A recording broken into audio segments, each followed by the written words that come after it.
Hi guys, Josie here. Welcome back to my channel. Today I am going to be talking about my experience doing the keto diet. I want to share some of the tips that I found useful when I first got into keto, as well as things I have learned along the way, right? So a little bit of background information. I started keto in mid-April. At that moment, I was working out. I was doing the Tiana Taylor Fade to Fitness workout program. During the first month, I did manage to lose 5 pounds just doing the workout and maintaining a regular low-calorie diet. And even though I was happy with those results, I wanted to see more. I wanted to see more weight being lost. And around that time, I started seeing about the keto diet. I had originally heard about the diet back in 2016 from a good friend of mine whose husband had managed to lose weight doing keto. She was the first person to talk to me about it. But at that moment, I really wasn't understanding what keto meant. I know she told me that it's a diet that her husband was on and he lost a lot of weight. But I just didn't quite understand how it was possible for your body to just burn fat. I just wasn't in that headspace. So, fast forward to April of this year, I start seeing keto more often, so I decided to do my research, which would definitely be tip number 1 for me. If you're thinking about going keto, make sure that you are doing your research. I took my time to read what keto was about, what it meant, the process that my body was going to be going through while I was on keto. So I would definitely say if you are considering keto, just do your research. You definitely want to understand what the diet is. You definitely want to understand what it means for your body to be in ketosis.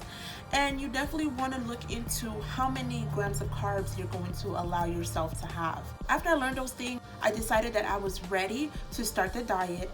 I went ahead and looked for recipes that I could make, keto-friendly recipes for breakfast and lunch. So that kind of would be my second tip. Once you're ready to jump in, or even before you're ready, start looking for recipes, because think about it, unless you have done a low carb diet before, you probably are not used to preparing low carb meals. So it's just good to see other recipe ideas at first so that you can at least know what to be making.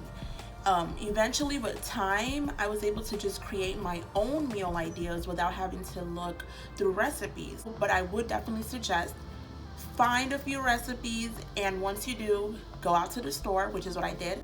I found my recipes, I wrote down everything I needed, and I ran to the supermarket and I got everything that I needed. So not only did I make my decision about it, I jumped right into it.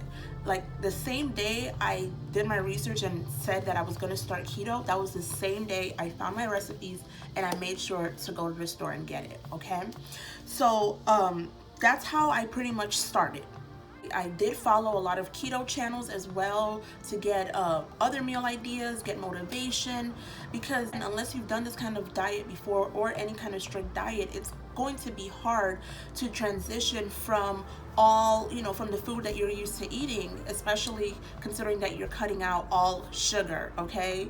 Like your favorite juice, out the door. Your favorite soda, of course, out the door. So, there's sweet snacks, cookies, those things that you just, grab a bag to snack on, you can't have those anymore. So, because I knew that I love chocolate, I love chips, I knew that I had to find an alternative, which is going to be my tip number 3.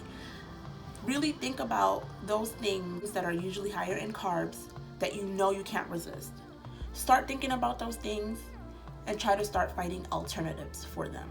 Okay, for me it was iced coffee. Okay, I love iced coffee, but not just regular. I need it with a lot of cream, a lot of sugar, a lot of flavor in it. I love my iced coffee. Okay, so for me, I had to find an alternative to my regular iced coffee that I would usually make. Thankfully, I was able to find sugar-free flavored syrups. And right now my recipe is perfect. Think about those things that are higher in carbs and start trying to find alternatives for them. Because if you don't, you definitely will be setting yourself up for failure. Now, granted, a lot of the keto meals and stuff like that, they fill you up pretty good. It's not like you're walking around hungry. But We're human. We all, I mean, come on, we all need a snack every now and then, right? And I'm not going to lie, at first it was a little bit hard, but it's become kind of second nature to me. When I first started keto, I knew that I had a trip to LA coming up in June. So I knew that in 2 months that I would be cheating, because come on, I'm going on a trip. I wasn't gonna lie to myself. I wasn't. And at first I was like panicking because I'm like, I don't want to be knocked out of ketosis. I was even looking into like supplements and exogenous ketones. It was just a mess. I just had to be realistic with myself, which is my tip number 4. Be realistic, okay? Things are going to happen. You might have a trip plan. You just won't be able to eat keto friendly. It does happen. Just be realistic. Even though, of course, you have to be very strict with your diet in order to see the results, be realistic and allow for breaks within the diet. Allow yourself for cheat meals. Since I started keto, I have taken exactly 2 breaks. The first one when I went on my trip, and the second one was around my husband's birthday. Just because I knew that we were gonna be out and eating and stuff, and I didn't want to be limited. I wanted to have a good time. So I have taken breaks, but my longest break was an entire week, like a whole 7 days. And after those 7 days, I went back to eating keto. So be realistic. Allow yourself for breaks. Allow yourself for cheat meals, because I don't know about you, but in the past, any diet that I have tried to start, the first thing I think about is the foods that I can no longer have. And usually in 2 weeks, I'm binging on all this food and I'm like, forget the diet. Yeah, that's it. Se acabó, right? This time around, I don't really think about the food that I can't have, because I know that if I have a break or if I plan for a break, that I am gonna be able to eat all of that and then some. I'm not gonna lie, when I cheat, I go ham. Just right now, I have a trip planned to New Orleans next month. And I already know when I go to New Orleans, I'm leaving keto here and I am gonna be out in New Orleans enjoying my life. Okay. And the final tip that I want to share with you, something that I learned in this 5-month process, is to keep it simple. I know that I mentioned like being in ketosis and exogenous ketones. Those terms can get like a little overwhelming, because when I took my time to read about them, I was just like, what the hell? But I realized down the line that I really didn't need any of that stuff. I've never used a ketone strip to measure if I'm in ketosis. I know what I know, which is when I eat low carb and high fat, I lose weight without working out, okay? I don't think that there's a need for all that extra stuff. Again, that's my personal experience. And you know, I think it does say something. When I started keto in April, I was 225 pounds. And as of this morning, I'm actually about 200 pounds, okay? So I have lost 25 pounds over the past 5 months while being on keto.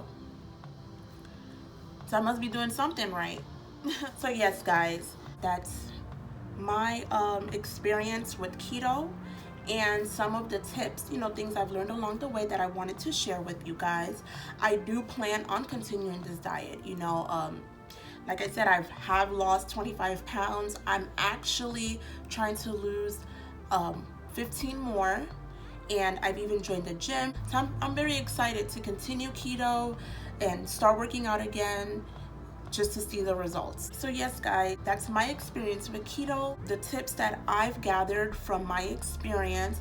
Hopefully somebody out there finds them useful. Please let me know, comment below. Thank you for taking your time out to come in and check me out. And while you're at it, go ahead and subscribe, right? It doesn't cost you anything. I will see you guys next time. Bye.